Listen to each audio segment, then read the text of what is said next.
We tied the knot, and just 4 days later, we were starting fresh on the East Coast. I landed a job as an engineer, and Amanda found work as a chemist. Looking back, those first 4 years of marriage were pretty good, not perfect, but happy. With no family or close friends nearby, we spent nearly all our time together, building memories I thought would last a lifetime. Things started to go downhill when we decided to buy a townhouse. I figured it was time to start a family. It felt like the natural next step. But the moment I brought it up, everything unraveled. We fought a lot. That's when Amanda admitted something that hit me like a punch to the gut. She didn't have a problem with the idea of kids, she just didn't want them with me. She said having a child with me would lock her down completely, and she wasn't even sure she wanted to spend the rest of her life with me. The more we talked, the worse it got. Until she finally told me she wasn't attracted to me anymore. I asked her if there was someone else. That's when she dropped the bomb. She told me she was very attracted to her boss. Apparently, they'd been flirting behind the scenes for a while, and during work trips, things got physical. After I came back from one of my own business trips, something felt off. Amanda seemed weirdly apologetic and suddenly suggested we sell the house and move to a smaller town, get a fresh start. It didn't add up. We'd just been through a rough stretch, and now she wanted to relocate with me? Why? She started bringing up her mom cheating on her first husband during a trip to Mexico. It felt like a weird tangent, but now I realize she was trying to confess without actually saying it. And I should have seen the red flags when she admitted being attracted to her boss, especially with how often they traveled together. It was basically her way of telling me she had cheated. But I was young. Naive. I didn't let it sink in. Soon, everything spiraled. Amanda started working late, going away on weekends to the mountains, where I later learned her boss had a cabin. She even took a solo vacation to clear her head. This was before smartphones, so I had no way to reach her. I spent that week in hell, pacing the house, wondering if something bad had happened. The truth, that she was off with her lover, never crossed my mind. Through it all, I stuck by her. Paid for her therapy sessions. Drove her to appointments, and waited in the car. I really believed counseling might help her realize how unfairly she was treating me. But then, during one of her sessions, the therapist said maybe divorce was the healthiest option. And to my shock, Amanda didn't object. Even after that, I held on. I kept hoping things would turn around, that I'd get my wife back. But her behavior kept getting more erratic. One moment she was affectionate, the next she couldn't stand to be around me. She picked fights over anything, pushing until I blew up. Then I'd leave the house just to get some air, and that's when she'd call him. I later confirmed it through our phone records. When she finally asked for a divorce, it felt like the ground fell out from under me. Sure, we had our problems, but I never thought divorce was on the table. You have to understand, I was raised in a strict Catholic household. Hispanic, too. Divorce wasn't just taboo, it was unthinkable. Right around then, I had to leave town for a 2-week work training. When I came back, she was gone. Half our furniture? Gone. Most of our savings? Gone too. She didn't leave a note, a number, or even a forwarding address. And with no internet, no social media, no online support groups, I had nowhere to turn. I felt like I'd been buried alive. I spiraled into a deep depression. The stress and emotional whiplash of the past year and a half had worn me down to nothing. I stopped caring about how I looked or felt. I gained weight. Let my mental health rot. I looked exactly how I felt, broken. Amanda vanished. Completely. No word. No updates. No support from anyone who once claimed to be our mutual friend. She pulled the rug out from under me, and in just a few days, I found myself completely, utterly alone. Somehow, I still got up every morning and dragged myself to work, just barely making enough to get by. Then one morning, about a year after she left, I woke up and saw shadows moving across the empty walls of our home. It felt like something out of a horror movie, but the real horror was the life I was living.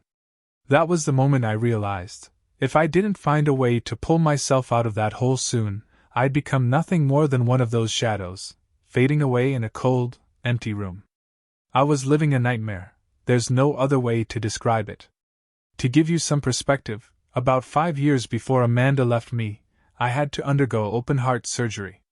The surgeon split my chest open, spread my ribs apart, and wired me back together with 11 titanium wires.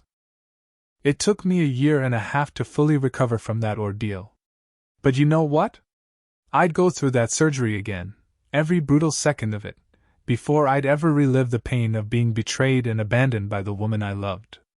That period of my life was brutal.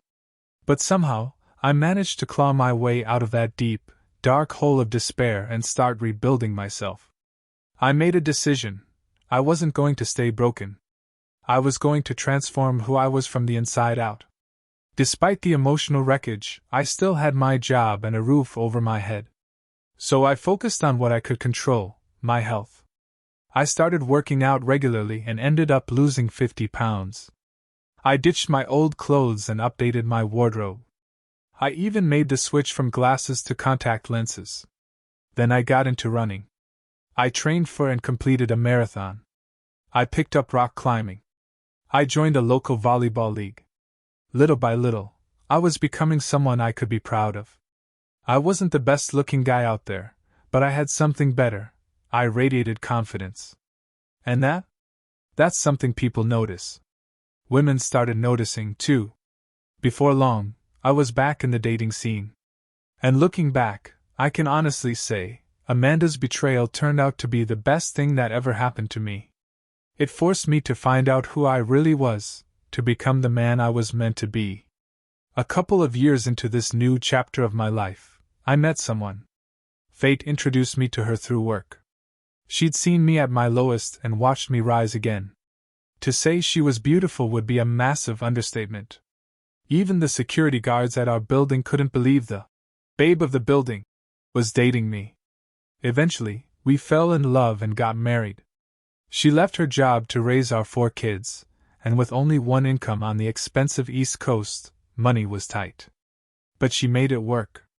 She ran the household like a pro, and somehow managed to do it all while running triathlons, learning to fix cars, doing woodworking, and even taking on big DIY home projects.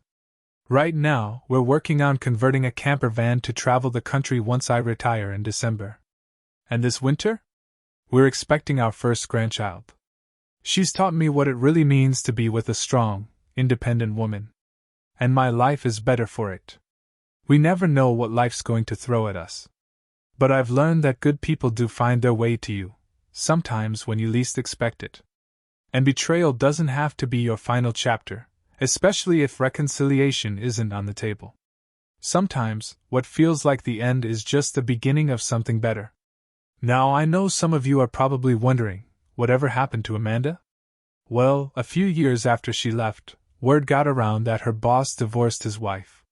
Not long after, Amanda and he became a couple. They eventually got married. Funny how things shake out, huh? Then, about 15 years ago, completely out of the blue, she found my number and called me. Said a mutual friend had passed away. We chatted briefly, and I asked how she was doing. Her answer was vague, something like, "Just living with the consequences of my past mistakes." I just replied, "It's all water under the bridge," and hung up. To be honest, I'm grateful she left. If Amanda hadn't walked out, I never would have met my current wife. Life works in strange, unexpected ways. And here's the thing, my failed marriage actually opened the door to something bigger. Over the past 15 years, I've been leading a ministry at my parish, helping people navigate the pain of divorce and separation. As a Catholic permanent deacon, I've had the privilege of guiding countless individuals toward healing and hope. You could say Amanda's refusal to come back gave me a greater purpose. A few common questions I get: did she ever apologize? No. Not once. She never even said goodbye. It was like the years we spent together, from best friends in college to a full-on marriage, just vanished from her memory. Did we ever talk after the divorce? Barely. We co-owned a townhouse, so she had a partial stake in the mortgage. That forced some communication, but she made it difficult. She set up this weird system where I'd call a mutual friend and only if she felt like it, she'd call me back. We only talked a few times after she left. Did I ever see her again? Well, that's a story for another time. I saw Amanda 3 times after she walked out of my life. The last time was the day our divorce was finalized. A couple years after she betrayed me, I barely recognized her. She looked disheveled, like she'd given up, dressed in patchwork clothes, no makeup, kind of a boho hippie vibe. Meanwhile, I had transformed. I was 50 pounds lighter, hitting the gym hard, and every piece of clothing I owned was tailored. That day in court, I showed up sharp, in a suit and tie, every inch of me looking put together. But the moment that still haunts me is the way she looked at me when the judge asked if I had any objections to the divorce agreement. She glared at me like I was the enemy. Pure, burning hatred. And in that instant, I realized her narcissistic mind couldn't handle the fact that I had survived, no, thrived, without her. The version of me she broke was gone. She didn't get to see me crumble. She saw me rise, and that infuriated her more than anything. Now, fast forward to more recent days, and a different story. Lately, I've been questioning my current wife's loyalty. It's not something I ever thought I'd have to do again, but here I am. And let me be honest, this time, it's tricky. I don't have any solid proof, just this gut feeling that something's not right. But without evidence, I've been hesitant to bring it up. I don't want to spark unnecessary drama or, worse, tip her off if she is hiding something. It started about 4 months ago. My wife suddenly got really into the gym and started caring more about her appearance. She's always been beautiful, no doubt, but now she's doing her makeup every day, curling her hair, dressing up, even when she says she's just running errands. Then there's her phone. We've always been pretty open. Grabbing each other's phones if needed was no big deal. But now, her phone is basically glued to her. If I so much as ask to use it to snap a photo, she tells me to use my own. That's new. And that's not nothing. She's also been working later and traveling more for work. And the emotional distance? That's the part that really stings. Over the past few months, she's had no interest in being intimate. The affection has faded to quick, meaningless kisses, nothing more. When I try to initiate anything deeper, she either shuts it down or just lies there like a statue. Honestly, that's worse than being rejected outright. I brought it up once, asked if something was wrong. She blamed it on being tired, juggling motherhood, her job, and now lifting weights. She promised to try harder, even kissed me sweetly that night like it meant something. But nothing changed. I can't stop wondering, what's really going on? Could it be a midlife crisis? Or something more? There's this guy at her job who I've got my eye on. She used to mention him a lot, how funny or smart he was, and then, suddenly, she stopped talking about him altogether. But I know they still work closely. I've learned that he's married with kids too, and apparently, he's been opening up to my wife about his own problems at home. I've met him a few times. He didn't seem very interested in talking to me, kind of brushed me off. It rubbed me the wrong way. Now I can't help but think he's trouble. I hate to admit it, but I've been comparing myself to the guy. And here's the truth, physically I've got him beat. I'm strong, in shape, a fighter by trade. He's average, a little on the soft side. But he's got charm. He's got money. He dresses to impress, he's social, drinks wine, makes jokes. My wife's even mentioned that she wishes I'd be more like that sometimes. Loosen up, enjoy myself more. He's got a master's degree. I've got a high school diploma. He makes a solid 6 figures. I earn a modest living training fighters. I love what I do, and I'm damn good at it, but it's not flashy. I don't usually compare myself to other men. But in this case, the differences are glaring. What really put me on edge was her recent work trip. Supposedly, it was a professional event at some tropical resort. I assumed it was a group thing, lots of coworkers. Turned out, it was just her, this guy, and their CEO. The CEO's an older guy, no threat. But him? That's a different story. My gut tells me something happened between them during that trip. I don't have evidence, but the feeling in my chest won't go away. Not knowing is eating me alive. I'm trying not to jump to conclusions. I don't want to be the jealous husband who accuses his wife of cheating without reason. And our marriage, while not perfect, hasn't been bad overall. We've had rough patches, sure. But nothing that ever made me question her loyalty. Until now. The thing is, we're just different people. I'm not very social, and I've never made a lot of money. That's something she's always found frustrating. She thinks I should chase a better-paying career. But training fighters? That's not just my job, it's my identity. It's who I am. She knew that when we met. Still, lately, I can feel that disconnect between us growing. And I'm not sure if it's just a phase, or the beginning of something much worse. I can't shake the feeling that something's seriously off, especially when it comes to how my wife acts around this flashy coworker of hers. A friend of mine told me to go full spy mode, dig up evidence, catch her in the act. But honestly, the idea of invading her privacy makes me sick. I want to believe she's innocent. I hope she's innocent. Because if she's not, forgiveness would be a hell of a mountain to climb.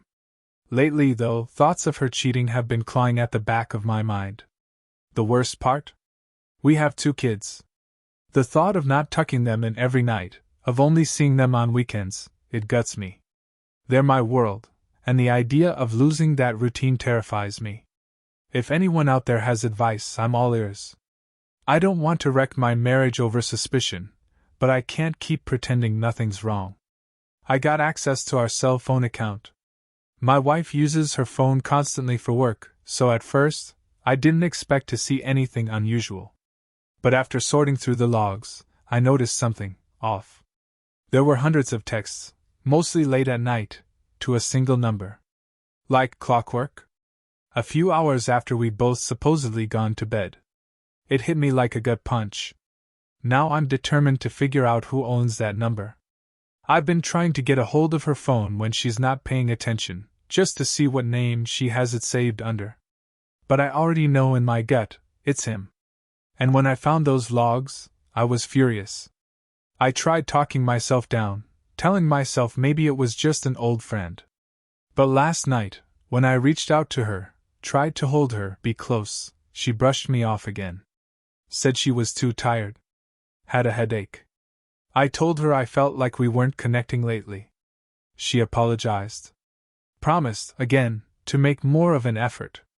Kissed me goodnight. But we've been down this road before. And this morning, like nothing happened, she casually mentioned planning a trip to Vegas. Said it was with some college girlfriends, names I'd never even heard before. That threw me. She's not into gambling. Never has been. I asked about the friends, but her answers were vague. Something's not right, and I can feel it in my bones. I've been piecing things together for weeks. The phone records? Hundreds of late-night messages to the same number. I finally worked up the nerve to call it from a payphone. It was him, her coworker. The one I've suspected all along. But it gets worse. The number was saved in her phone under a female name. She was hiding it. Deleting all their texts. Covering her tracks. Now I can't stop thinking about those business trips. The overnights. The tropical resort. It's like all the puzzle pieces are snapping into place. I had to get out of the house just to breathe. My blood was boiling. Every part of me wanted to scream. But I knew if I confronted her too soon, she'd just downplay it, say they were just friends, or maybe admit to flirting at most. That's not enough. I need the truth. So I made a plan. I waited until late that night, lying in bed pretending to be asleep. I listened closely, barely blinking. The house was quiet, until the clock struck midnight. That's when she slipped out of bed. Silently padded down the hall. Closed the door behind her. I gave it a minute, then followed. She was in the guest room, sitting on the edge of the bed, her face bathed in the blue glow of her phone screen. Typing. Smiling. I stood there, right behind her, arms crossed. She froze when she realized I was there. Her eyes went wide with panic. She yanked the phone down like she could hide it, but it was too late. I asked her point blank, "Who are you texting at midnight?" She fumbled for words. Said it was just a girlfriend. But the lie was written all over her face. Her voice cracked. She wouldn't meet my eyes. I had her cornered, and we both knew it. What I did next might sound weird, but I was desperate to keep her from retreating behind another wall of denial. I leaned in, kissed her, and asked if she wanted to fool around. Her answer? A half-hearted excuse, again. I laughed, teasing her. "Maybe your mystery girlfriend's more your type these days." She rolled her eyes, tried to brush it off. I kept things light, playful. Started tickling her like old times. She laughed, caught off guard, and that's when I snatched the phone out of her hands. Her face strained of color. She lunged to grab it back, but I held it high above my head, like a game of keep away. And suddenly, everything was real. No more doubt. No more pretending. Just me, her, and the cold silence that followed. I kept up the act, laughing and pretending I was just joking around. I told her I was going to call this girlfriend she'd been texting and ask if she was into my wife. She begged me not to. Begged. And I'll be honest, that moment gave me a strange sense of satisfaction. I walked away like I was done with it, but secretly, I was scrolling through her messages. One stood out immediately. "Can't wait to see you tomorrow." My heart jumped into my throat. I hit call, and a man's voice answered. I hung up. I had no clue what to say. Turning to my wife, I began reading her messages aloud. Her eyes filled with panic. I asked her straight out, was this friend a guy? Or the fake girlfriend name she saved him under? She didn't answer. I kept pressing. "Why all the late-night texts? What's really going on here?" She stammered. Couldn't speak. And that's when I dropped the bombshell. Calmly but firmly I said, "I know everything. I know when you wake up to text him. I know who he is." Tears streamed down her face. She whispered apologies, but I didn't budge. I told her these next few moments were critical, that she needed to tell me the truth, all of it. Finally, she admitted to flirting with her coworker. Said they'd both been struggling in their marriages, and their conversations had crossed the line. She swore it never turned physical. But I didn't believe her. I gave her an ultimatum: come clean completely, or pack a bag and leave. She cried harder. Apologized again. Insisted it was just an emotional thing, nothing physical. But her story didn't add up. I told her we'd talk more later, but for now, she needed to leave and stay at her mom's place. As she walked out, she asked if I was going to leave her. I didn't answer. Just said we'd talk when the time was right. She blew up my phone that whole night. I turned it off. I needed space to think. After the confrontation, I reached out to a marriage counselor. Not because I wanted reconciliation, I was done with that, but to buy myself time and avoid suspicion. See, I wasn't acting on impulse that night. I had a plan. While we were playfully wrestling, I recorded the whole thing on my phone. Just in case she ever tried to twist the story. I checked with a friend who's a lawyer. He confirmed it was legal in our state. I never imagined she'd stoop that low, but given the situation, I couldn't afford to take chances. I'm a big guy, 6 feet 4 inches, 240 pounds of muscle. Used to be a fighter. Now I train fighters. But I know how the world works. One false accusation and everything I've built could come crashing down. I'd lose my reputation. Maybe even my kids. So I documented everything. That's my insurance policy now. Because my world? It's been shattered. Everything, my marriage, my home life, my family, it's all in ruins. And the worst part is knowing I'll only get half of my kids' childhoods from here on out. Even though I knew something was off, the truth still hit me like a truck. And this? This is just the beginning. I've wanted to confront the other guy so many times, I've heard from mutual acquaintances that when he first saw me, he was intimidated, terrified even. Good. He should be. What really set me off, though, was seeing one of their texts where he referred to me as the animal. And my wife? She made some cheap jab about my intelligence. That one cut deep. No, I didn't go to college. I don't make six figures. But I'm not stupid. I love learning. I read constantly, books on philosophy, science, strategy, you name it. But right now, I feel like a fool. A friend of mine, who's also an attorney, connected me with a family law specialist. The good news is, this guy's been through something similar. He gets it. And he's willing to help without draining me financially. A bit of light in all this darkness. As for my wife, she finally came clean. At first, she stuck to the just flirting story. But I wasn't buying it. Eventually, she cracked. Told me it had gotten physical. That the affair lasted longer than I'd ever imagined. She shared details, ones I can't even repeat here. My head's been spinning ever since. I told her she couldn't stay here.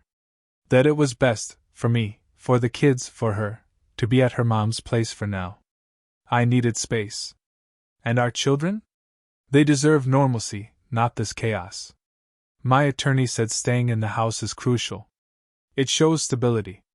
Consistency. Especially when custody comes into play. So that's what I'm doing. Staying strong. Holding the line.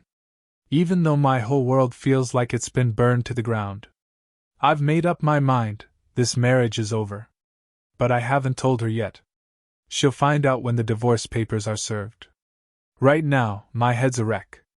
I can't stop picturing her with him, replaying everything I know and everything I don't know. Coaching Brazilian Jiu-Jitsu helps take the edge off, keeps me moving, keeps me breathing. But even then, my thoughts drift. I'll be mid-drill, and suddenly, I'm right back in that moment, her phone, her lies, his voice. Physical exhaustion helps. A little. But it's not a cure. The only thing truly anchoring me right now is my kids. They're my reason, my light. Every ounce of love and energy I have left goes to them. Beyond training and my children, I've always had a passion for learning. I love reading, exploring new ideas. But lately, I can't even finish a paragraph without zoning out. And those texts, the one where he called me a stupid animal, they still sting. It makes me wonder what else they said behind my back. I feel trapped in this waking nightmare, and the version of me that used to smile, laugh, and crack jokes feels like someone I once knew a long time ago. As word of what happened started spreading, people reached out. Friends, acquaintances, even strangers offered their support. Some friends' wives said they knew women they'd love to set me up with, beautiful, smart, kind. Some even reached out themselves. But I'm not ready. Not even close. As tempting as it might be to dive into something new, I can't, not until I close this chapter. Maybe not even then. Right now, all I care about is being there for my kids and giving them some sense of stability. They're already feeling the fallout of all this. I can't let them down too. Being a single dad wasn't in the cards I imagined for my life. But here I am. Meanwhile, my wife, soon-to-be ex, is spiraling. Word is, the guy she threw everything away for? He bailed. Now she's going out, drinking, hooking up with guys she meets online. She's texted me. Called. Sobbed. Begged me to take her back. Said she wants her old life again. There's a part of me that misses the idea of our family. But I know better. I can't let her back in. Not after all this. Once she learned what she'd have to pay in monthly support, her tune changed real fast. Anger replaced the tears. But at least it gave me some breathing room from the constant phone calls. My kids don't really understand what's going on. Not fully.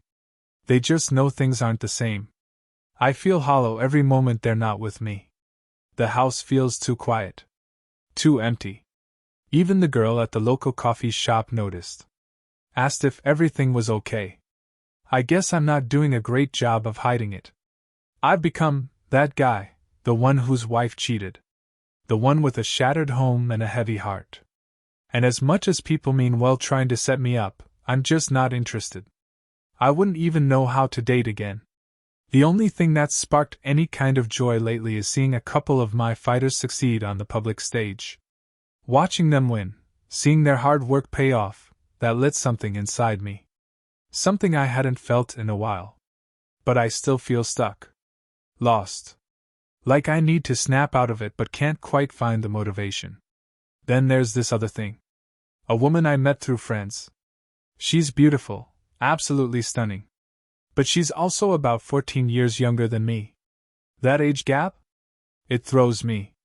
My confidence isn't exactly soaring these days, but I can't stop thinking about her. I haven't said anything. Haven't asked her out. I'm just not there yet. These past 6 months have been hell. An emotional roller coaster I didn't sign up for. I never thought I'd feel this broken. This low. I used to be the happy-go-lucky guy. Always joking, always smiling. That guy's gone. Or at least, hiding somewhere deep inside. I ended up taking some time for myself, just to breathe, reflect, and heal. During that stretch, the younger woman I'd been quietly interested in got a long-term work assignment in Europe. I figured that was the end of it. But even though she was thousands of miles away, we kept in touch, FaceTime, messages, little check-ins. When her assignment finally ended, she came back home. And we've been together ever since. She's incredible. Genuinely. She adores me, she's amazing with my kids, and she's got a heart of gold. Before we ever met, I'd heard about this woman, how she looked like Wonder Woman and had a soul to match. Honestly, I didn't believe it. I thought people were exaggerating. But she turned out to be everything they said, and more. Now, I'm thinking we might be ready to take that next big step. I never thought I'd get here again, never thought I'd find someone who made love feel safe and exciting at the same time. But here we are. As for my ex-wife, her life has unraveled since the divorce. The drinking got worse. She started hooking up with random men she met online. She buried herself in work, and it drained her. The last time I saw her, she looked like she'd aged 15 years. The life had gone out of her eyes. Her best friend once told me she's become nearly impossible to be around, angry, bitter, lost. And she admitted something else too, that Amanda never actually thought I'd leave her. She assumed she'd always have the upper hand, because she made more money, because she thought I was weak. But she was wrong. It's heartbreaking to see her spiral. Despite everything, I want her to find peace, for her own sake, and especially for our kids. Life today? It's good. Not perfect, but solid. Even with all the chaos the world's been through, I'm in a better place than I ever imagined possible when this all began. Looking back, I'm grateful I didn't drag out my first marriage. Ending it was brutal, but necessary. After that, it was one step at a time, just pushing forward, even when it felt like I was slogging through emotional quicksand. Here's what I've learned: when you're in that place, rock bottom, you have to think long term. In the moment, it feels like everything is crumbling, but you have to trust that there's something better ahead. And yeah, it gets really hard. But even on your worst days, try to do something, anything, that builds you. Not just motivational quotes and pep talks, but real skills. Stuff that adds value to your life. For me, it was picking up a camera. I started making short highlight films of the fighters I train. Got into videography. Learned editing. It became more than a hobby, it became something that lit me up. I also dove into reading more than I ever had before, books on everything from history to science to philosophy. I wanted to keep growing, keep learning. Those small steps? They add up. You just have to be patient with yourself. Even when it feels like you're crawling, keep going. Because one day, you'll wake up and realize, you made it out of the storm.